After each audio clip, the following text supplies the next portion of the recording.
Hey, Captain Logos here, preacher at large, teaching the word, inspiring, 3 minutes at a time. Hey, book of Amos.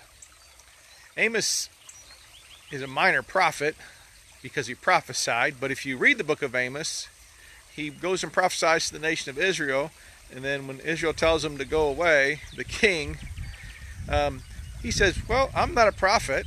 He says, I was just working in the field, working with my animals. He says, but God told me to come and tell you this. So I'm going to tell you that. And what he told them was that there is going to be a famine in the land. Yeah, but this famine wasn't going to be of food. This famine was going to be for the Word of God.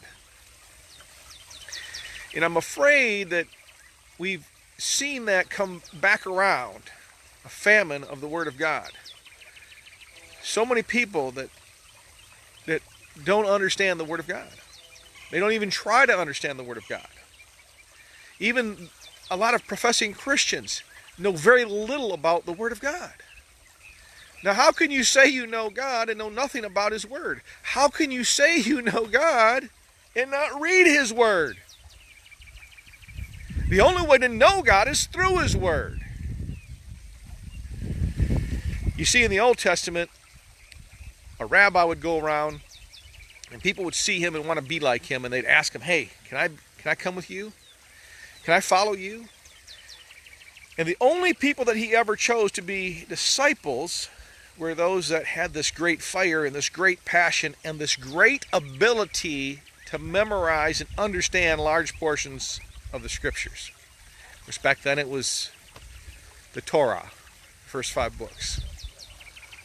But when Jesus came, he turned that upside down, and he actually went out to those who weren't good enough to be disciples for other rabbis because they were working in the fields. Otherwise, they'd have been working for the rabbi. And he called them to him.